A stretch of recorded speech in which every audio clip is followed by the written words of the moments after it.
الحمد لله. أعوذ بالله من الشيطان الرجيم. بسم الله الرحمن الرحيم. الحمد لله رب العالمين، وصلى الله وسلم وبارك على سيدنا محمد وعلى آله وصحبه أجمعين. ربنا آتنا في الدنيا حسنة وفي الآخرة حسنة وقنا عذاب النار. ربنا آتنا في الدنيا حسنة وفي الآخرة حسنة وقنا عذاب النار. ربنا آتنا في الدنيا حسنة وفي الآخرة حسنة وقنا عذاب النار. اللهم آمين. اللهم وفقنا بمنك للصواب وأسعدنا في الدارين. اللهم آمين. توبا مصر بأمغو أمبي أو بيلا جنفو ni alsilamaya kafole ni uyi assalamu alaikum wa rahmatullahi wa barakatuh. Ambe duwo ke awi ambe duwo in awfe ambe siti muqabbala jelen fo mawa be allame ano ani siti kolosi bawo programme bla bawo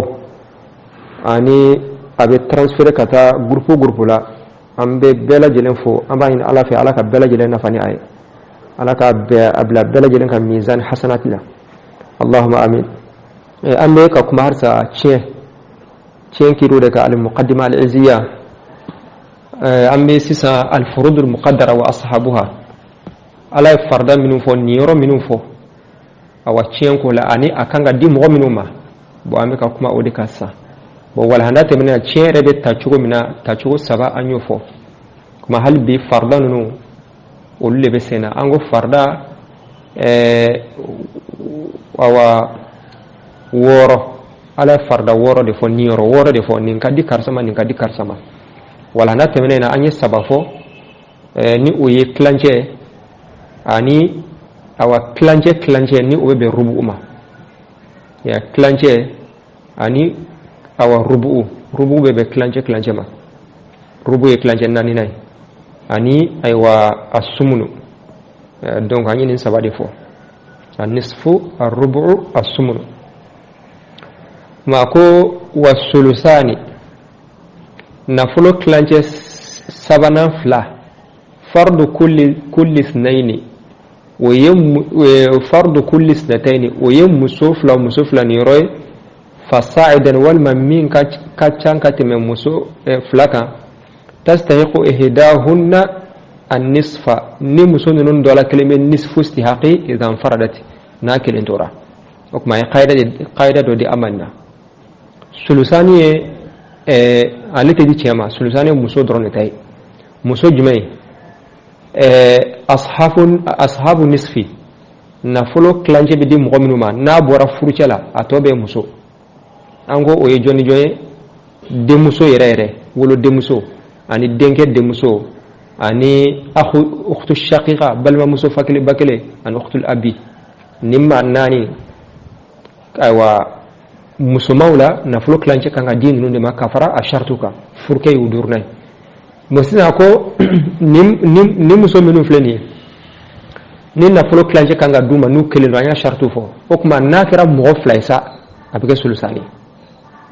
donc anya shartu menu fo katemere anko nisfu be duuma kafara shartu to ga nasra kelendo mesa nakira flaye wal masabakata kafara shartu to ga donga abike sulusani.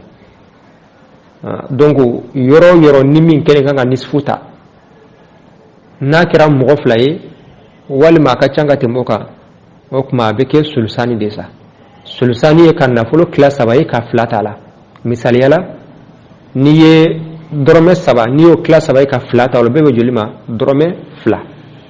wa saba misali yala niyo class saba ka flata wala bebe jolima wa fla wodi sulusani bon ore kanga di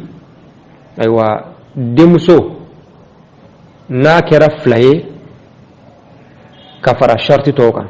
walma naka changate moka sulusani bedama denge demuso na kera flaye walma sabai kata kafara sharti toka ma sulusani bedama wa hakada naam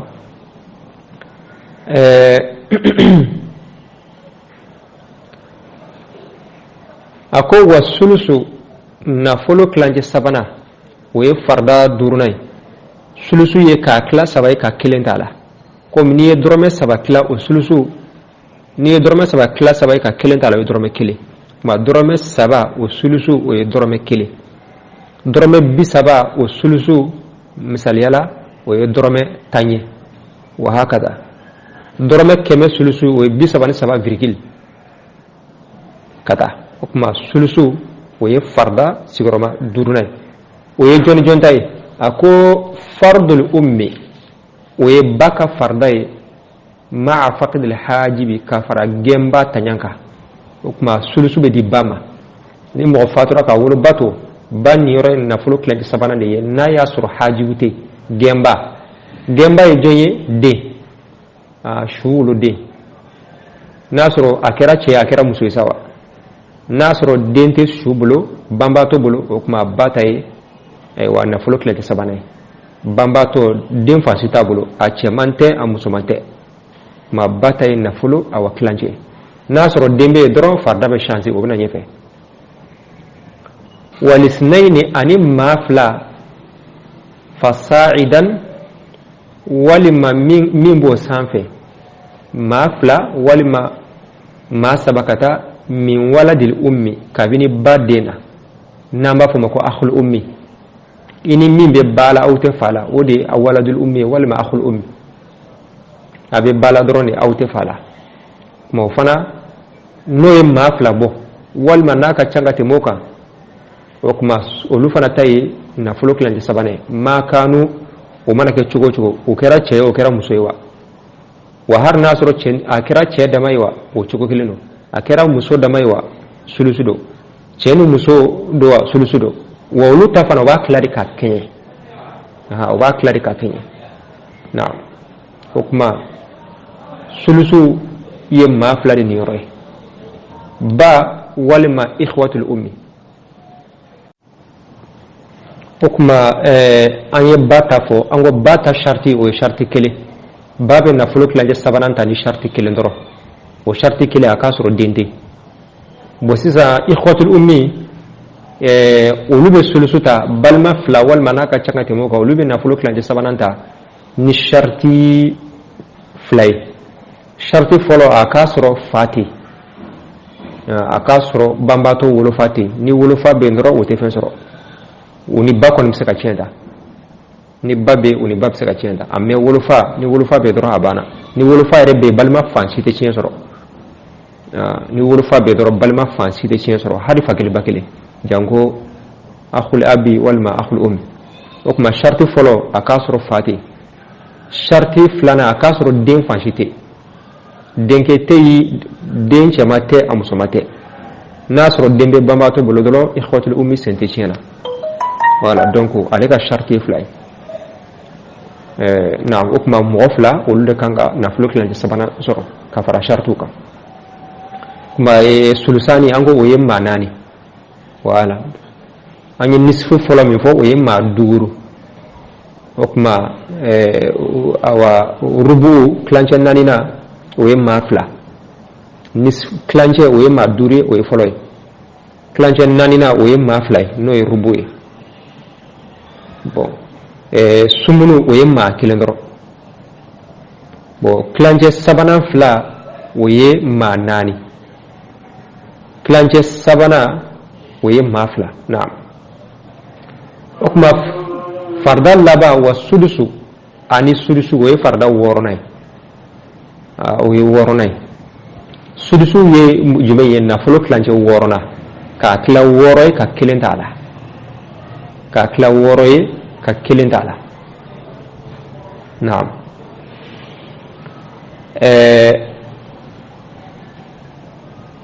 ako fardu sab'atin o yemma wolon fla kan yoroy sudusu kan addi ma wolon fla de ma folo al ab fa ma wujud al hajibi ka faragemba sorolika nimma fatura gemba jonye o ye den de ye a kɛra cɛma ye sawa a kɛra musoma ye sawa den cɛma a n'a musoma o bɛ fa gɛn ka bɔ a suguya la ka taa kɛ fardatigi ye i n'a fɔ an y'a fɔ misali la an ko fa bɛ se ka tiɲɛ ta ni sigiyɔrɔma fila in bɛɛ fa bɛ se ka tiɲɛ ta bila asib ni fasodenya ye a bɛ se ka tiɲɛ ta fana ni farda ye bon ni mɔgɔ fatura mɔgɔ kelen min bɛ fa bɔ asabatuya la ka kɛ fardatigi dɔrɔn bɛ o ye wolo denkɛ donc o ye wolo denkɛ mais ni mɔgɔ kɔni fatura n'a ye den to a kɛra cɛ a kɛra muso ye wa o kuma a fa ta ye tilancɛ 6nan de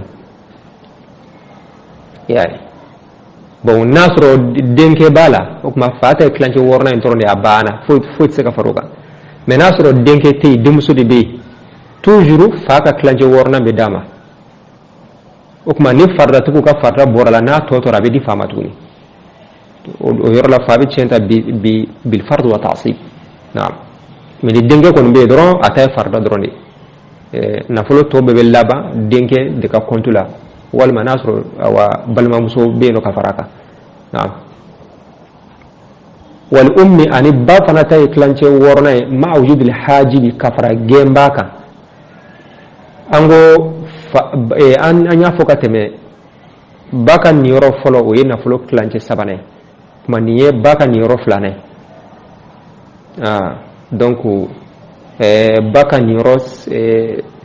2nan o ye sudusu ye bon ba bɛ nafolo tilancɛ 6nan ta ni sharti 2 ye sharti fɔlɔ n'a sɔrɔ gɛnba bɛ yen nɔ ale bɛ nafolo tilancɛ 6nan ta ni sharti min ye a k'a sɔrɔ gɛnba tɛ voilà ale ka gɛnba ye maa 2 sulusu la an ɲinɛna an m'o fɔ an ye kelen de fɔ den mais den dɔrɔn tɛ den dɔrɔn tɛ ba bɛ nafolo tilancɛ 3nan ta n'a sɔrɔ gɛnba tɛ bon gɛnba ye an ye den dɔrɔn de fɔ mais den dɔrɔn tɛ ale ka gɛnba ye 2 de fɔlɔ o ye woloden ye a kɛra cɛ a kɛra muso ye wa gɛnba 2nan a k'a sɔrɔ balima tɛ yen min bɛ 2 bɔ a kɛra balima fansi ye a k'a sɔrɔ balima tɛ banbatɔ la min bɛ 2 bɔ ni mɔgɔ fatura a ma balima to den tɛ yen ba ta ye sulusu ye walima ayiwa den tɛ yen nɔ balima dɔ bɛ yen mais balima kelen dɔrɔn don tuguni ba ta ye sulusu ye mais ni balima ye 2 bɔ dɔrɔn ba tɛ sulusu sɔrɔ bilen a tɛ tilancɛ 3nan sɔrɔ bilen voilà donc jumɛn bɛ d'a ma sisan a filɛ k'o de fɔ yan a sulusu nafolo tilancɛ 6nan o bɛ komi sulusu fana tilancɛ n'i ye tilancɛ 3nan n'i y'o fana tila a bɛ kɛ sulusu de tilancɛ 6nan voilà o kuma o de la ko wal ummi ani ba fana ta ye nafolo tilancɛ 6nan ye ma wujudil hajibi ka fara gɛnba ntaɲan kan a tɔ ma wujudil hajibi ka fara gɛnba sɔrɔli kan ni mɔgɔ fatura k'a ba to ka den to dɔrɔn a kɛra cɛ a kɛra muso ye wa ba ta ye ayiwa sulusu de ye nafolo tilancɛ 6nan walima har n'a sɔrɔ den tɛ yen mais balimaw bɛ yen a bɛ 2 bɔ awa balima minnu bɛ yen a bɛ 2 bɔ walima a ka ca ka tɛmɛ o kan ba ta ye ayiwa tuguni nafolo tilancɛ 6nan ye o kuma olu de bɛ ba bɔ sulusu la ka taa sudusu la olu de bɛ woloba ba bɔ nafolo tilancɛ 3nan na ka taa tilancɛ 6nan na den a kɛra cɛ a kɛra muso ye wa walima balima 2 walima min ka ca ka tɛmɛ o kan naam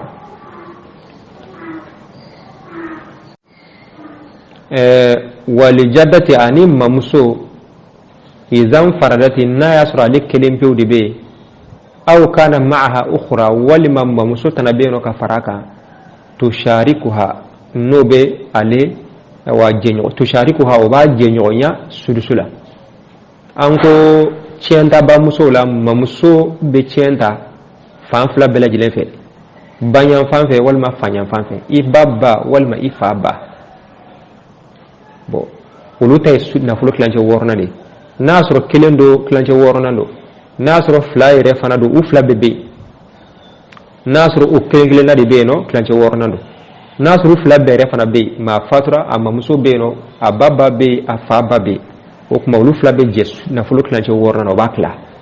nafolo tilancɛ 6nan kan ka bɛn hakɛ min ma o bɛ di u 2 ma u b'a tila u ni ɲɔgɔn cɛ mais sharti min b'o la a k'a sɔrɔ woloba tɛ o y'olu ta sharti ye mamuso ka nafolo tilancɛ 6nan ta sharti min b'a la a k'a sɔrɔ woloba tɛ n'a sɔrɔ woloba bɛ yen dɔrɔn a banna n'a sɔrɔ woloba bɛ yen dɔrɔn o de bɛ tiɲɛ ta mamuso ninnu bɛ bi naam wal wahidati ani muso kelen fa akthara walma min ka canga temoka min banatil ibni kabini denke demsola okuma mogo minnu be nafolo klanje wor nan tigiw hali be awi ko defo denke demuso fana bala denke demuso o bala kele walma aka canga temoka wati jumai idha kana hunaka bintu sulubi na ya soro kokolo demuso be na ya soro bambato demuso yere o be no bo o kanga nafolo klancheta o kuma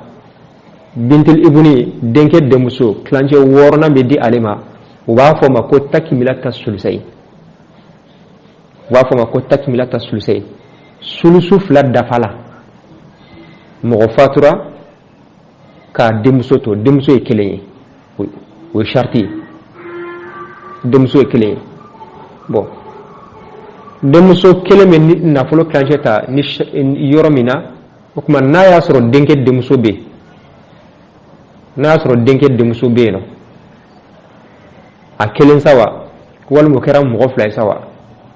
bo denke te no ka fara aka denke te no ka fara aka o kuma sisan nafolo klanche worna be di denke demuso yima no ye mo demuso yi takmilata sulusai wala bon takmilata sulusai ni la yini min be ala parce que ni bambato demuso kelen ani amo demuso ni no ye a denke demuso yi no lu fla farla nyogon ka abe comme demuso fla di mais comme te daraja kelena bo demuso fla ka ni yoro o ye jumenye o ye sulusani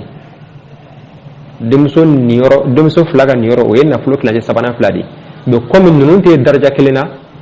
sisan bambato demuso yere no ye nisfuta o kuma sulusani tobeto mi o de kanga be sulusuma nafolo kilaje worna ma yaye donc o de kama sulusu be di denke demuso ma pour que ka sulusu fla dafa takmilata sulusani ko rodi ni ye feofe ni ya clanche ni ye nafolo clanche ani a clanche worna ni yo fara nyogonka a bebe sulusani de ma ni ye nafolo clanche ani a clanche worna ni yo lu fla fara nyogonka ka laje doron a bebe clanche sapana fla de ma misali yala anga jate misali ke waworo a sulusani juli ka waworo class sabaye ka flatala o kanga o bebe jolima wanani ni waworo class sabaye o ye wa flaflay bo sisa ni flafra nyokon ka wala o bebe jolima wanani o kuma waworo sulusani o ye wanani bo sisa anga anisfuni asudusu faranyo ka laje wa woro klanche ani a klanche woro na ango nyini sisa ko faranyo ka laje bo wa woro klanche juli wa saba wi wa saba a klanche woro na juli wi wa kili sa wa kili wa saba faranyo ka laje wa nani yayi donc niye na fulo klanche ani a clanche worna ni o fara nyonga dron a bebe sulsan dema clanche sabana fla ha donc okuma demso kele na le nisfuta na fulo clanche ta okuma sulsanin to be to jumeye clanche worna ambo di denge demso ma ka ka sulsan wa sulsanin dafa na'am akore ode kuma me anko akasoro denge demso yi akasoro denge te no ka faraleka na soro denge be ka faraka dron cien chugo be ka changer cien chugo be changer bon o fana solution fana be dalima ka soro yoro na ni demso be clanjeta mais na soro demso fana te clanjeta dron parce que anyo shartu fokateme o fana la hala be changer non wal ukhti ani balma muso fana lil abi ukhtul abi balma muso fanya fanfe fa akthara walma minga changati be kelenga balma muso ukhtul abi ini balma muso me fala awte bala kele walma fla ma wujud al ukhti shaqiqati ka fara balma muso fa kele bakelenga aywa yoro mina ni afana na fulo clancheta ukhtu shaqiqa mana nafulu clancheta okuma yoro mina ukhtu shaqiqa be nafulu clancheta okuma ukhtu abi sudusu be di ale fana ma takmilata sulusay ina fa amfle kam info awa den non talassa voilà donc amfle kam min fo sa demso tala demso ni denke demso tala o kele ni fana be yano yoro mina na yasro ukhtu shaqiqa be nafulu clancheta abe nafulu clancheta yoro mina nyo shartu fokati mante seguka yoro mina balma muso fakile bakile o be nafulu clancheta yoro minuna man na yasro ukhtul abibi balma muso ni me falate balabeno okma clanche worona me di alema ka ke ka sulusani dafa parce que ango balma muso fla ulu tay sulusani ka fara shartu ka me comme nunu flate martaba kelena balma muso fakile bakile ale ni balma muso ni me fala dron ute martaba kelena o kama ninga nisfu be dinima ni nisfu diralema okuma sulusa no kun kara flaisa sulusa ni me di o to be to sulusu de na fulo clanche worona o de be 10 ukhtu li abima ya takmilata sulusay mais o kana o fana kasro akhul abite nasro akhul abi be dron aywa la hala be changer naam wal wahidati ani kele min waladil ummi kabini badena no ye akhul ummi zakaran kana akira cewa au unsa walima akira musewa don ango ini mamin bai bala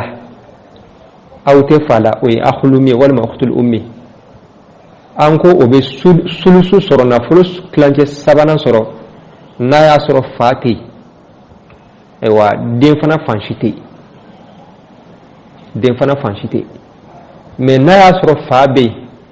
walima dembe akara denga akara demusoiwa okuma sisa na folo clanche awa atro naam ulu rebe tienda ni sharti mi anyo defo akhul ummi walima ukhtu ummi akasro fati akasro fana dem fanchite nasro fabe walima den do be na akara demusa akara denga akara demusoiwa donc olu bibi bon sisa o kan ga chenta yoro mina na ya soro ma kelendo avec sudusuye na kira ma fla de sawal ma na ka chaka te moka donc avec asulus voilà donc ma kelen kan ga minta na kira ma fla o be doubler akore odi ini mami be bala au te fala ale be chenta ni sharti miye akasro fati akasro fana dem fanchite uni bab se ka chenta ukma nasro kilendo na fulo clanche worona na kira flaiza ukma clanche flaiwal mana ka changa te moka clanche sabana meduma na ma wali jaddu ani moke ale fana e clanche worona tigi ale ma labai ma ali waladi kafara denka kafara denka au waladil ibni walima denke akasro fa fanati moke alebe kinafulo clanche wornanta ni sharti flay sharti folo akasro wolufati ni wolufa be dro moke ale sentala akasro fana denti naso ewa dembe no na fulo clanche worna be di ama yaye akera dengue akera de musoywa nasro dengue drone do walma dengue be de muso fana be na fulo clanche fati na fulo clanche worna be di mokema abana ale sendala mais nasro fati demi fana be de muso do okuma toujours ale be ko comme fa na fulo clanche worna be di ama ni fardati worom no boy no lu tabora la na fulo to be se kama na okuma nunu de ye fardati guye farda woro clanche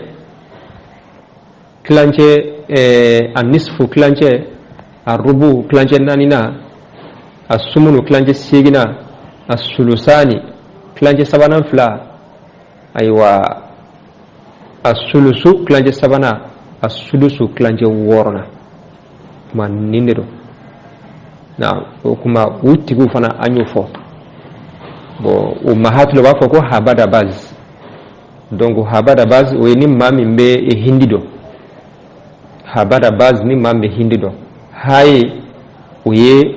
duriye o be nisfu clanche tigi ma dure baye o ye fly o be rubu tigi ma fly alifu fle bayin sama o ye kelinye o be sumunun tigi ye kelinye na flo clanche segina dali o ye nani o be sulusani tigi yira bayi min be dali ko fe o ye fly o be sulusu tigi yira clanche sabana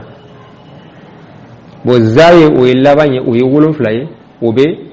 aywa sulusu tigi yira wala wa fata ko habada bas na'am mamed do ke ala kan be sabuma insha Allah ala ka fam tuko man dinena o bela jidema اللهم صل على سيدنا محمد وعلى ال سيدنا محمد وسلم والثلثان نابرين تاني سكانون في اللي فرض كل سنتين كني يغرو اللي فرضنا فصاعدا والمهم كان غبهلو يا تستحق احداهن النصف يدوباني غو تاني استحقني اذا انفردت اباني غناتو والثلث تاني سكاني فرض الام كني ما فرضنا مع فقد الحاجب كفقطا نفيا قطا نرغنتلو والاثنين ادو سرم في اللي فصاعدا والمهم كان غبكينا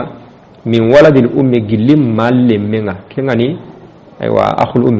ما كان نيام مغمو يعني يجوا يعني يعريا والسدس نابورين تاني تمندي فرد سبعة كن سرني يرتقن قيا على أبي هاوي مع وجود الحاجب كبقاتنا ننكتنا والأم أرما مع وجود الحاجب كبقاتنا ننكتنا وللجدة أرما مي إذا انفردت أبا نغنتو أو كان معها أخرى والمما متنني كفايا تشاركها كم وكفايا تعني تموني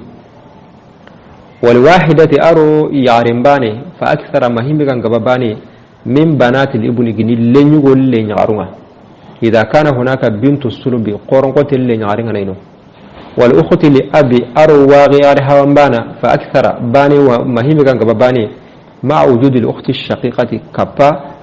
أغيار ساغنبانا كدنا